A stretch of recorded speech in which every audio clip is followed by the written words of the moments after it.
नमस्कार, आप देख रहे हैं मायूम टाइम्स और मैं पंकज पटवारी। हम लेकर आए हैं नया शो मायूम टॉक्स, जिसमें हम आपकी बात करवाएंगे मंच के शीर्ष प्रतिनिधियों से और जानेंगे उनके खट्टे मीठे अनुभव। तो चलिए देखते हैं आज का एपिसोड और मिलते हैं आज के मेहमान से। नमस्ते भैया। तो कृष्णा सोनी जी आज हमारे साथ हैं, नेशनल ट्रेजरर हैं अखिल भारतीय मारवाड़ी युवा मंच के। तो भैया स्वागत है आपका मायूम टॉक्स बहुत बहुत कार्यक्रम में। धन्यवाद पंकज जी। धन्यवाद। भैया आपका अपना एक व्यक्तिगत परिचय हम जानना चाहेंगे हमारे दर्शक सबसे पहले। मेरा नाम कृष्णा सोनी है। मैं नेशनल ट्रेजरर हूँ अभी ऑल इंडिया मारवाड़ी युवा मंच जो अपनी ऑर्गेनाइजेशन है उसका। जो मेरा रेसिडेंस है वो नोएडा है। नोएडा रहते हैं हम लोग और पिछले 30 साल से नोएडा में रह रहे हैं। बर्थ प्लेस वैसे मेरा कैलकाटा है और जो विलेज वगैरह जो अपने बोलते हैं राजस्थान में अजमेर के पास है। अच्छा अच्छा भैया, मतलब आपकी स्टडी और आपके परिवार के बारे में जानना चाहेंगे।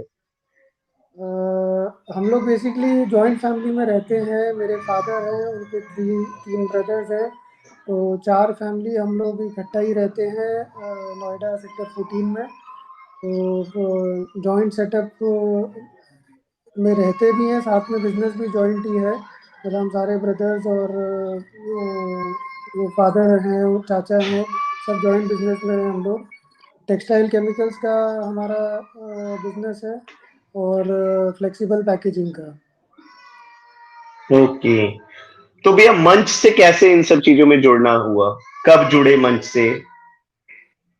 मेरा शुरू से मेरा और मेरी वाइफ का थोड़ा इंक्लिनेशन था कुछ सोशल और चैरिटेबल काम में। तो मन रहता था कि कोई ना कोई ऑर्गेनाइजेशन से जुड़े रहे ताकि इस तरह के काम हम लोग कर सकें।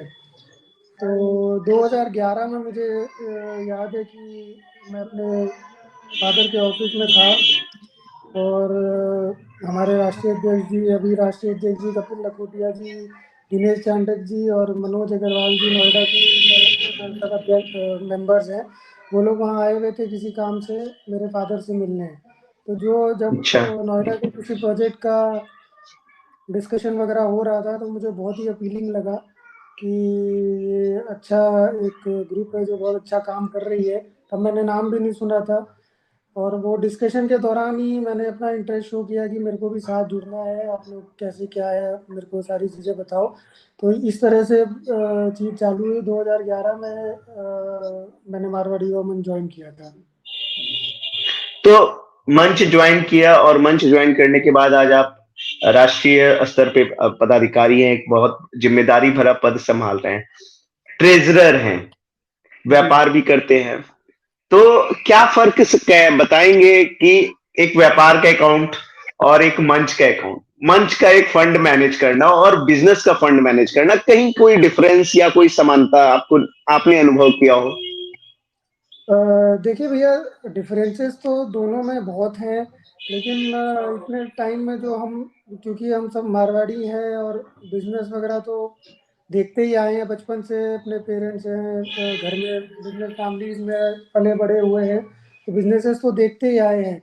मैं ये कहूँगा कि वो जो बिजनेस का एक्सपीरियंस हम लोगों में है वो बहुत ज़्यादा अपने को हेल्प भी करता है कि जो हम संस्था के अकाउंट्स की बात करें तो वो ज़्यादा हेल्प भी करता है अपने को उसको मैनेज करने में। उसको सही प्रॉपर तरीके से सारे पेपर वर्क्स हों, सारा चीज़ें सिस्टम से हो, अकाउंटिंग वगैरह सारी चीज़ें हो। तो जितना हम साफ सुथरा अपना बिजनेस रखते हो उस तरह वही एक्सपीरियंस अपने को संस्था के अकाउंट्स को मेंटेन करने में काम आता है। डिफरेंसेस तो दोनों को मैनेज करने में होते हैं। मेरे को जो ऑर्गेनाइजेशन के अकाउंट्स हैं वो मुझे लगता है बिजनेस अकाउंट से हमारे जो निजी बिजनेस अकाउंट से और ज़्यादा वास्ट होते हैं, क्योंकि बहुत सारी चीज़ों का और फैक्टर्स का ध्यान रखना पड़ता है और नए नए एंगल्स, नई नई चीज़ें हमारे को इसमें सीखने को भी मेरे को लास्ट 2 साल में बहुत कुछ मिला कि कैसे चीज़ों को मैनेज करते हैं, कैसे प्रॉपर पेपर वर्क वगैरह बाकी सारी चीज़ें। तो ये अकाउंटिंग डिफरेंट भी है और लर्निंग एक्सपीरियंस भी रहा है मेरे लिए बहुत अच्छा। भैया अपना बिजनेस है, अपने बिजनेस के फंड में थोड़ा इधर उधर होता है तो चलो वो है कि हाँ, समझ में आता है कि अपने को कोई बोलने वाला नहीं, एक संगठन। और कहते हैं ना कि कोयले की कोठरी, तो मतलब ट्रेजरर। जस्ट आपका एक्सपीरियंस जानना चाहेंगे कि कभी ऐसा डर लगा क्या कि इतनी बड़ी संस्था का ट्रेजरर बना हूं, कहीं कल ना कोई बात हो जाए, एक भय, या फिर आपने इसको एक चैलेंज लिया कि नहीं मैं इससे मतलब बहुत अच्छे से निभाऊंगा इसको? भैया अगर देखा जाए तो एज ए चैलेंज ही लिया है। और मुझे लगता है अगर अपने आप से मैं पूछूं तो I feel proud of my self कि मैंने जैसे मैनेज करना होता है वैसे मैंने इसको मैनेज किया है। और डेफिनेटली जितने हमारे गार्जियन हैं और जो अपनी पूरी टीम है उनका भी पूरा सपोर्ट रहा है हमेशा, तभी ये चीज़ें मैनेज हो पाती हैं। डर कभी इस बात का नहीं लगा कि कुछ गलत हो जाएगा तो क्या, देखो संस्था है, केयरफुल हमें रहना पड़ता है। कभी हो सकता है किसी को किसी चीज़ के लिए बोला हो या किसी डॉक्यूमेंट के लिए बोला हो या थोड़ा सा स्ट्रिक्टनेस भी रखनी पड़ती है। हो सकता है किसी कारण किसी को बुरा भी लग सकता है इस बात पे कि जब आप डॉक्यूमेंटेशन प्रॉपर रखना चाहते हो, किसी को फॉलो अप भी करते हो तो लोगों को फील भी हो जाती है। लेकिन ये एक ज़रूरी जिम्मेदारी है, इम्पोर्टेंट जिम्मेदारी है और उसको पूरा रखना भी हमारे लिए बहुत ज़रूरी है। आपके माध्यम से उन लोगों से एक बार सॉरी भी बोल देना चाहता हूँ कि जिनको अगर नहीं, कभी बिल्कुल मेरी भैया, बात बहुत किसी बड़ी बात का बुरा जिम्मेदारी लगा होती हो है। तो। लेकिन ये सारी चीज़ें संस्था के बेनिफिट के लिए ही की जाती है, उसी को दिमाग में रखते हुए हमने किया। बहुत बढ़िया। भैया 800 से अधिक शाखाएं अब मंच की हैं पूरे देश में। उस पूरे देश की शाखाओं से बात करना, या थोड़ा सा आपका आपकी लायबिलिटी शाखा स्तर पे जरूर कम होती होगी, लेकिन चूंकि शाखा शुल्क है, बहुत सारे ऐसे शुल्क हैं जो राष्ट्रीय स्तर पे भेजे जाते हैं, बहुत सारे जी फंड हैं जो राष्ट्र द्वारा शाखाओं को भेजे जाते हैं, उन सब के मैनेजमेंट के बीच परिवार को और बिजनेस को मैनेज करना समस्या दे- आई या नहीं आई? भैया देखिए, समस्या नहीं, थोड़ा टाइम वगैरह डेफिनेटली, क्योंकि ऐसे पद पे जब हम सब होते हैं या कोई भी जिम्मेदारी के पद पे होते हैं तो टाइम तो देना ही पड़ता है। फैमिली का सपोर्ट अगर ना हो तो हम नहीं कर सकते। तो डेफिनेटली हमारी पूरी फैमिली का, मेरी वाइफ का, बच्चों का, सब लोगों का सपोर्ट रहा ही है। फादर का उन्होंने भी एनकरेज किया कि नहीं, आपको इसमें पार्टी मतलब कोई कोई ना कोई जिम्मेदारी लेनी चाहिए। तो जब तक फैमिली का सपोर्ट नहीं है आप कुछ भी नहीं कर पाओगे। जहाँ तक ब्रांचेस के साथ बात करने का सवाल है तो मेरे को लगता है मैं काफ़ी इस चीज़ में लकी रहा हूँ कि at any point of time कोई भी ब्रांच कभी भी चाहे उन्होंने मेरे को फ्री माइंड से कांटेक्ट किया है। और कोशिश अपनी यही रही है कि उनको जो भी क्वेरी है या जो भी उनके डाउट्स है या जो भी उनको हेल्प चाहिए वो हम रिस्पॉन्ड टाइम अपना उसमें बहुत कम रहे। चाहे अकाउंटिंग को लेके हो, चाहे किसी और मैटर को लेके हो, फीस को लेके हो, किसी को भी लेके हो। लेकिन ऐसा नहीं है कि हर क्वेरी स्टेट के थ्रू ही रूट होके नेशनल के पास ही, ब्रांच डायरेक्ट भी कांटेक्ट करती है और अच्छी बात है। We welcome this mode of communication करते हैं। और हमने रिजॉल्व भी बहुत कुछ अपने लेवल पे किया है। और ब्रांचेज इंटरेक्शन भी अच्छा रहा है, चाहे फीस को लेके रहा हो चाहे कोई डोनेशन को लेके रहा हो। तो it was good interacting with the branch members. मंच के अब तक के सफर में भैया कोई ऐसा यादगार लम्हा या ऐसा कोई वाकया जो आपको आप इस माध्यम से शेयर करना चाहें बाकी लोगों से? भैया देखिए, मन से इतने साल से मैं जुड़ा हुआ हूँ और वाकया तो बहुत सारे होंगे, बहुत सारे रिकॉल भी नहीं कर सकते। लेकिन दिल में बहुत सारे वाकया हैं, किसी एक को निकाल के बता पाना भी बड़ा मुश्किल है। लेकिन शायद मेरे को लगता है शायद स्पेशल मोमेंट मेरे लिए एक सबसे पहला वो था जब हमने नोएडा ब्रांच में का जब मैं सदस्य था और हमने एक पोलियो करेक्टिव सर्जरी कैंप किया था। फर्स्ट मेरा हम्म। मेजर प्रोजेक्ट, बड़ा प्रोजेक्ट वही था जो मैंने अटेंड किया था। और उसके अच्छा। बाद सब लोगों ने ये इच्छा जाहिर करी थी कि मैं नोएडा ब्रांच का सेक्रेटरी के पद को संभालूं। मेरा वो फर्स्ट एक्सपीरियंस था। और बहुत ज़्यादा नर्वसनेस भी थी कि मुझे ना तो कुछ पता है ना कुछ आता है, और सब लोग मेरे पे इतना फेथ क्यों दिखा रहे हैं। शायद उनको लगा होगा कि ये काम अच्छा कर रहा है, तो सब लोगों ने काफ़ी मेरे को बोला था।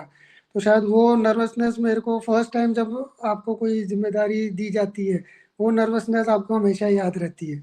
इसके बाद तो और चलो नर्वसनेस में भी आपने ऐसा काम किया कि आपको एप्रिसिएशन मिला, और एप्रिसिएशन के साथ साथ एक तरह से रिवॉर्ड हुआ कि आपको मंच का सेक्रेटरी बनाया गया अपनी भैया सर्कल देखो, का। मैं हमेशा ये चीज़ मानता हूँ, मैं अकेले कोई काम नहीं कर सकते। हर बार जो आपके सीनियर्स हैं और आपकी टीम है, उनका पूरा पूरा सपोर्ट रहता है, तभी बिल्कुल। कोई काम हो सकता है। ये सबसे ज़्यादा ज़रूरी, नहीं तो कुछ नहीं कर सकते। लीडर की यही क्वालिटी होती है भैया कि वो हमेशा अपना जो क्रेडिट होता है वो अपने लोगों को दे देते हैं। एक अच्छे लीडर की यही निशानी है। मंच में जो नए लोग आ रहे हैं, जो नए सदस्य बन रहे हैं, या फिर जो नेशनल और प्रांतीय स्तर पे, राष्ट्रीय स्तर पे अधिकारी बन रहे हैं, उनके लिए क्या मैसेज देंगे? भैया देखिए, अभी अपने मंच के लिए बहुत ज़्यादा ज़रूरी है कि जो यंग ब्लड है वो जुड़े, और जो भी हम सोशल और चैरिटेबल काम कर रहे हैं, उसको नए एंगल दें, नए तरीके से करें, नई दिशा दें। लेकिन कुछ ना कुछ चैरिटेबल काम वो लोग भी करें, क्योंकि वो लोग नहीं जुड़ेंगे तो फिर आगे मंच कैसे चलेगा। तो अ, उन लोगों के लिए ये हम लोगों के लिए बहुत ज़रूरी है, और हम धीरे धीरे मंच में चेंजेस भी ला रहे हैं उस हिसाब से कि लोगों का, यंग जनरेशन का जो इंटरेस्ट मंच में अपने आता जाए, बनता रहे। उनको इंडिपेंडेंस भी देनी पड़ेगी काम करने की, बिल्कुल। गलती पे बताना भी पड़ेगा, अच्छा काम पे अप्रिशिएट भी करना पड़ेगा। वो सब कुछ धीरे धीरे चेंजेस आ रहे हैं। जो कोई भी पद पे आता है, या कोई भी मैं तो बहुत छोटा हूँ किसी को भी ये सजेशन देने के लिए, मेरे को लगता है मैं इतना उस केपेबल भी नहीं हूँ कि किसी को ऐसा गाइडेंस दे सकूं। लेकिन जो मेरा एक्सपीरियंस है, बस मैं सबसे यही कहना चाहूँगा कि हम एक सोशल ऑर्गेनाइजेशन से जुड़े हैं। यहाँ हमारा सिर्फ एक ही पर्पस होना चाहिए, टू डू चैरिटेबल वर्क। लोगों का भला कैसे हो, लोगों तक मदद कैसे पहुंचे, इंडिपेंडेंट कैसे बने लोग, फाइनेंशियली भी, चाहे किसी भी तरह से लोगों की हेल्प करनी है, बस अपने को सोसाइटी की हेल्प करनी है। हमारा फोकस ही वही होना चाहिए। किस पद पे हैं, क्या पोस्ट हमें मिल रही है, पोस्ट है या नहीं है, किसी चीज़ की हमें मतलब ये नहीं सोचना चाहिए कि मंच से अपने को क्या लेना है। हम सोसाइटी को मंच के थ्रू क्या दे सकते हैं, इस पर्पस से हम लोग जुड़े थे मंच से। वही पर्पस हमारा हमें लाइफ लॉन्ग रखना चाहिए अपना, मतलब हमेशा। तो हम एक्चुअल जो पर्पस है मंच का, उसको जी पाएंगे। नहीं तो फिर पोस्ट वगैरह तो ये सब तो सारी ऑर्गेनाइजेशन में चलते ही है। बिल्कुल, बहुत अच्छी बात आपने कही कि मंच से हम समाज को क्या दे सकते हैं। हम लोगों को ये सोचना चाहिए और इस पे काम करना चाहिए। बहुत अच्छा लगा कृष्णा जी आपसे बात करके, और बहुत सुंदर, आपसे जितना सुंदर आपका नाम है उतनी सुंदर आपसे बातचीत रही। मायूम टॉक्स को अपना थैंक यू समय भैया, देने के थैंक यू लिए, सो कीमती मच। समय देने के लिए बहुत बहुत धन्यवाद। और आपका भी बहुत बहुत मायूम धन्यवाद भैया, बहुत बहुत धन्यवाद। मायूम टाइम्स आप देखते रहें, और मायूम टाइम्स को अपने लोगों से शेयर भी करते रहें। मायूम हम लोग टाइम्स अलविदा। एक नया अपना इनिशिएटिव है, और मायूम टाइम्स की पूरी टीम को मेरी तरफ से बहुत बहुत बधाई। बहुत अच्छा काम हो रहा है, और डेफिनेटली बहुत अच्छा माइलेज आप लोग मंच को दिलाने में, बहुत अच्छा सहयोग रहेगा मायूम टाइम्स का। ठीक है भैया, मिलते हैं ठीक है फिर भैया। अगले चैट्स पे। ओके ओके भैया, थैंक यू। Thank you.